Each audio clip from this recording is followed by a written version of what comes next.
రాకాలోకంకి స్వాగతం. ఈ కంటెంట్ మీకు నచ్చినట్టయితే లైక్ చేయండి, అదేవిధంగా మీ బంధుమిత్రులకి షేర్ చేయండి. ఇప్పటివరకు సబ్స్క్రైబ్ చేసుకోకపోతే సబ్స్క్రైబ్ బటన్ని నొక్కండి, బెల్ ఐకాన్ని కూడా తప్పనిసరిగా నొక్కండి. మిత్రులారా, మన పొరుగు దేశమైనటువంటి పాకిస్తాన్కి పాపము మంచి వార్తలు రావడం లేదు. ఒక దుర్వార్త తరువాత మరొక దుర్వార్త వస్తుంది. ఈ రెండు దుర్వార్తలు అయిపోయినాయంటే మూడవ దుర్వార్త వస్తుంది. దుర్వార్తలు క్యూ కట్టి పాకిస్తాన్ వైపు పరుగులు తీస్తున్నాయా అన్నట్టుగా ఉంది పరిస్థితి. తాజాగా పాకిస్తాన్ ఆర్థిక వ్యవస్థను, అంతర్జాతీయ పరపతిని దెబ్బతీసేటటువంటి ఒక పిడుగుపాటు లాంటి వార్త వచ్చింది. సుప్రసిద్ధ మల్టీనేషనల్ కంపెనీ అయినటువంటి మైక్రోసాఫ్ట్ పాకిస్తాన్ నుంచి తన పెట్టే బేడా సర్దుకుని పారిపోవాలని నిర్ణయించుకుంది. తమ ఆపరేషన్స్ని పూర్తిగా మూసేయాలని నిర్ణయించుకుంది. 2000 సంవత్సరంలో మైక్రోసాఫ్ట్ పాకిస్తాన్లో దుకాణం తెరిచింది. చాలామందిని రిక్రూట్ చేసుకుంది, సాఫ్ట్వేర్ ప్రొఫెషనల్స్ని రిక్రూట్ చేసుకుంది. వాళ్ళందరినీ కూడా పాకిస్తాన్లో ఉన్నటువంటి లాహోర్, కరాచీ వంటి పట్టణాల్లో, ఇస్లామాబాద్ వంటి పట్టణాల్లో ఆఫీసులు తెరిచింది. వేల మందికి ఉపాధి అవకాశాలని కూడా కల్పించింది. హఠాత్తుగా ఇప్పుడు మైక్రోసాఫ్ట్ దాదాపు అక్కడ ఉన్నటువంటి తమ ఆపరేషన్స్ అన్నీ మూసేసుకుని అక్కడ ఉన్నటువంటి ఉద్యోగులందరినీ తీసేసి పెట్టే బేడా సర్దుకుని వెళ్ళిపోతుంది. అయితే మైక్రోసాఫ్ట్ వెళ్ళిపోవడం అనేది పాకిస్తాన్కు ఒక పిడుగుపాటు లాంటి వార్త. ఎందుకంటే గత 25 సంవత్సరాలుగా ఇక్కడ ఉన్నటువంటి కంపెనీ ఎటువంటి మా ఆపరేషన్స్ చేసేటటువంటి పద్ధతిని మార్చుకుంటున్నాం, అందుకని పాకిస్తాన్ ఆపరేషన్స్ని వేరే రూపంలో మేము నిర్వహిస్తామని చెప్తున్నారు. కానీ దుకాణం మూసేస్తున్నారన్నది స్పష్టమైన విషయం. అయితే కేవలం మైక్రోసాఫ్ట్ మాత్రమే వెళ్ళిపోయింది అని కనుక భావిస్తే పొరపాటే. పాకిస్తాన్ నుంచి డ్రగ్స్ కంపెనీ అయినటువంటి ఫైజర్ దుకాణం మూసేసింది, పార్క్ డేవిస్ దుకాణం మూసేసింది, అమెజాన్ తన ఆపరేషన్స్ని నిలుపు చేసుకుంది, FMCG అంటారు, అంటే ఫాస్ట్ మూవింగ్ కన్స్యూమర్ గూడ్స్కి చెందినటువంటి చాలా పెద్ద పేరైనటువంటి మల్టీనేషనల్ కంపెనీ అయినటువంటి ప్రాక్టర్ అండ్ గ్యాంబుల్ కూడా పాకిస్తాన్ ఆపరేషన్స్ని నిలుపు చేసుకుంది. ఆటోమొబైల్ రంగంలో అతిపెద్ద కంపెనీ అయినటువంటి జాపనీస్ కంపెనీ అయినటువంటి సుజుకి మన దేశంలో మారుతి కంపెనీతోటి ఒప్పందం చేసుకుని మారుతి సుజుకి సంబంధించినటువంటి వాహనాలు వస్తాయి. అలాగే పాకిస్తాన్లో కూడాను సుజుకి ఆపరేషన్స్ ఉండేవి. సుజుకి కూడా దుకాణాల్ని మూసేసుకుంది. ABN AMRO కంపెనీ కావచ్చును, HSBC బ్యాంక్ కావచ్చును, హాంకాంగ్ షాంఘై బ్యాంక్ ఇది, అదేవిధంగా బర్క్లీ వంటి మల్టీనేషనల్ కంపెనీ కూడా తన దుకాణాన్ని మూసి పాకిస్తాన్ నుంచి వెళ్ళిపోతుంది. దీనికి ప్రధానమైనటువంటి కారణాలు ఏమిటి? ప్రధానమైనటువంటి కారణాలు 4 కనిపిస్తున్నాయి. మొట్టమొదటిది, భారతదేశం ఇటీవల చేసినటువంటి దాడి వల్ల ఈ ఆపరేషన్ సింధూర్ మళ్ళీ నడిచే అవకాశం ఉంది. కాబట్టి మళ్ళీ దాడి జరిగితే ఇది దీర్ఘకాలం కనుక ఉన్నట్టయితే పాకిస్తాన్ ఎకానమీ పూర్తిగా కుప్పకూలిపోయేటటువంటి పరిస్థితి ఉంది. పాకిస్తాన్ ఆర్థిక పరిస్థితి కూడా అంతంత మాత్రమే. కాబట్టి ఈ ప్రమాదకరమైన పరిస్థితుల్లో ఆపరేషన్స్ని నిర్వహించటము సరైనవి కావు అని ఈ కంపెనీలు నిర్ణయించుకున్నాయి. విదేశీ పెట్టుబడులు పాకిస్తాన్కి రావడం లేదు. ఎందుకంటే పాకిస్తాన్లో ఉన్నటువంటి ఉగ్రవాదం కావచ్చును, ఇష్టారాజ్యపు కిడ్నాపులు కావచ్చును, రాజకీయ అనిశ్చితి కావచ్చు, భారత్తో ఉన్నటువంటి టెన్షన్స్ కావచ్చు. దీంతో విదేశీ కంపెనీలు పెట్టుబడి పెట్టడం లేదు. రెండవది, పాకిస్తాన్ కరెన్సీ డివాల్యుయేషన్ కూడాను ఈ విదేశాలకు నుంచి వచ్చినటువంటి కంపెనీలకు చాలా గొడ్డలి పెట్టులాగా పరిణమిస్తున్నాయి. ఉదాహరణకి 2018 నుంచి పాకిస్తానీ రూపీ 40% దాని వాల్యూ పడిపోయింది. కాబట్టి ఖర్చులు పెరుగుతాయి. మూడవది, ఆశ్చర్యం అనిపించవచ్చును కానీ పాకిస్తాన్లో ఫ్యూయల్ ధరలు, ఇంధన ధరలు పెరగడం వల్ల ట్రాన్స్పోర్టేషన్ కానీ, కమ్యూనికేషన్ కానీ, రవాణా కానీ ఇవన్నీ కూడాను ఇబ్బందికరంగా పరిణమిస్తున్నాయి. ఓవర్ హెడ్స్ పెరుగుతున్నాయి. కాబట్టి మల్టీనేషనల్ కంపెనీస్కి అంచనాలను మించి ఖర్చు అవుతోంది, లాభం కన్నా నష్టాలు ఎక్కువ వస్తుంది. 4వ కారణము, పాకిస్తానీ ఆర్థికవేత్తలు చెబుతున్నది ఏంటంటే పాకిస్తాన్లో ఉన్నటువంటి పవర్ కట్. పాకిస్తాన్లో గంటల పాటు పవర్ ఉండదు. కాబట్టి జనరేటర్ల మీద నడవాలంటే మళ్ళీ ఇంధనం కావాలి. ఇంధనం యొక్క ధరలు అనిశ్చితంగా ఉన్నాయి. పర్యవసానంగా పవర్ కట్ వల్ల చాలా పరిశ్రమల్ని మూసేయటం జరుగుతోంది. తమాషా ఏంటంటే విదేశీ కంపెనీలు పాకిస్తాన్ని వదిలివేసేయటము లేదా తమ ఆపరేషన్స్ని మూసేసుకోవడము పెద్ద విషయం కాదు. పాకిస్తాన్లో కూడాను కంపెనీలు మూతపడిపోతున్నాయి.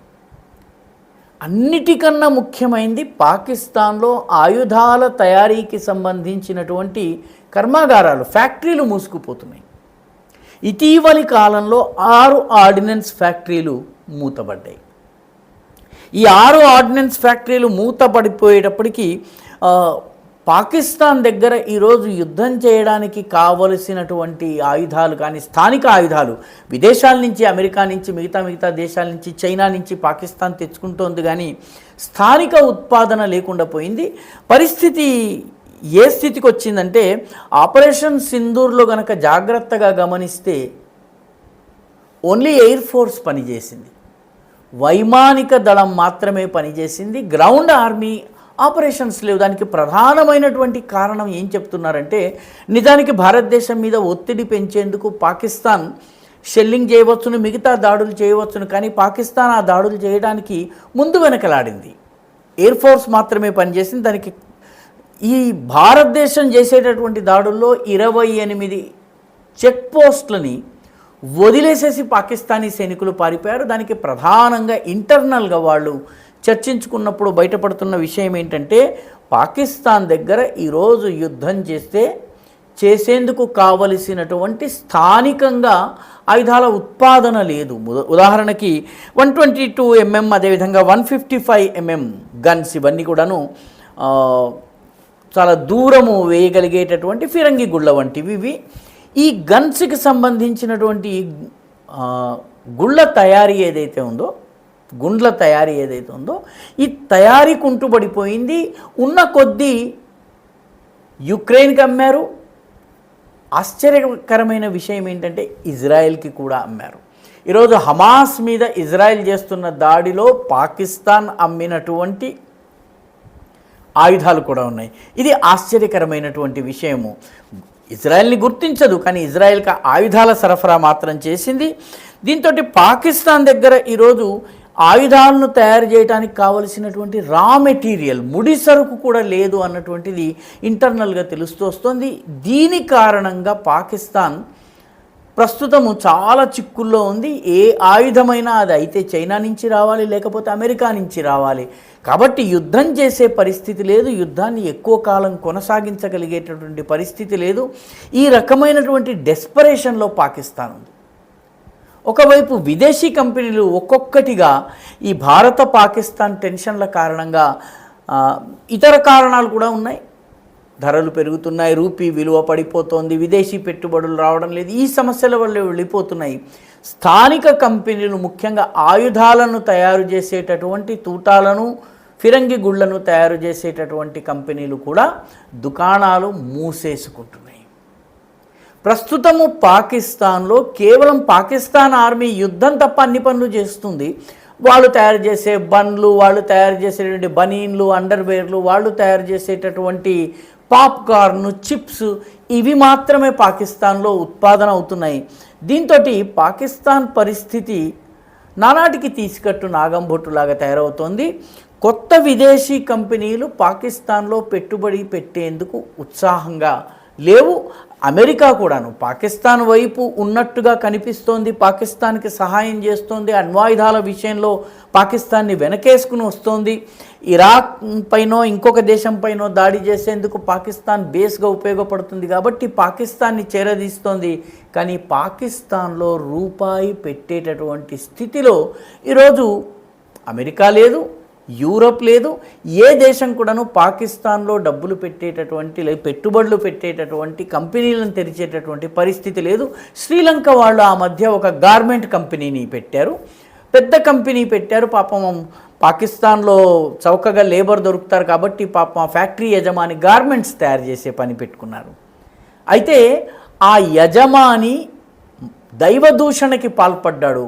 ఇస్లాముని విమర్శించాడన్నటువంటి ఒక అపోహతోటి, రుజువు కాలేదు, రూఢి కాలేదు, ఇన్వెస్టిగేషన్లో తేలలేదు, కానీ అతన్ని సజీవంగా కాల్చి బుగ్గి చేసేశారు. దాంతో ఆ శ్రీలంకన్ కంపెనీ తన ఆపరేషన్స్ని ఆపేసుకుని వేరే దేశానికి తరలిపోయింది. పాకిస్తాన్లో ఉన్నటువంటి ఆర్థిక పరిస్థితికి, పాకిస్తాన్ పట్ల అంతర్జాతీయ సంస్థలకు ఉన్నటువంటి నమ్మకం ఎలా రోజు రోజుకి పడిపోతుందో, అంతర్గతంగా కూడాను అన్నిటికన్నా కీలకమైనటువంటి డిఫెన్స్ రంగ ఉత్పాదనల విషయంలో కూడాను పాకిస్తాన్ ఏ రకంగా రోజు రోజుకి అగాధాల లోతుల్లోకి వెళ్ళిపోతుందో ఈ ఉదాహరణలు చెబుతున్నాయి. పాకిస్తాన్ భారతదేశంతో, ముఖ్యంగా పహల్గాం వంటి సంఘటన చేసిన తర్వాత భారత్ ఇంత పెద్ద దాడి చేస్తుందని ఊహించలేదు. ఏదో మామూలుగా బాలకోట్ వంటిదో లేకపోతే సర్జికల్ స్ట్రైకో మరొకటో చేస్తుందని అనుకున్నారు. కానీ ఈసారి జరిగినటువంటి దాడి పాకిస్తాన్లో పెట్టుబడి పెట్టేందుకు విదేశాలు ముందుకు రాలేనటువంటి పరిస్థితిని కల్పించింది. అంతర్గతంగా కూడా పాకిస్తాన్ యొక్క వీక్నెసెస్ని బయటపెట్టింది. పర్యవసానంగా సింధు నదీ జలాలు ఒక సమస్య ఇప్పటికే ఉంది.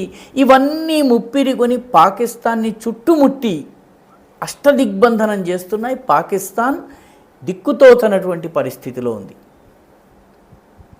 ఈ వీడియో మీకు నచ్చినట్టయితే లైక్ చేయండి, షేర్ చేయండి, ఈ ఛానల్కు సబ్స్క్రైబ్ చేయండి. అదేవిధంగా మీ అభిప్రాయాన్ని కమెంట్ల రూపంలో తప్పనిసరిగా పంపించండి.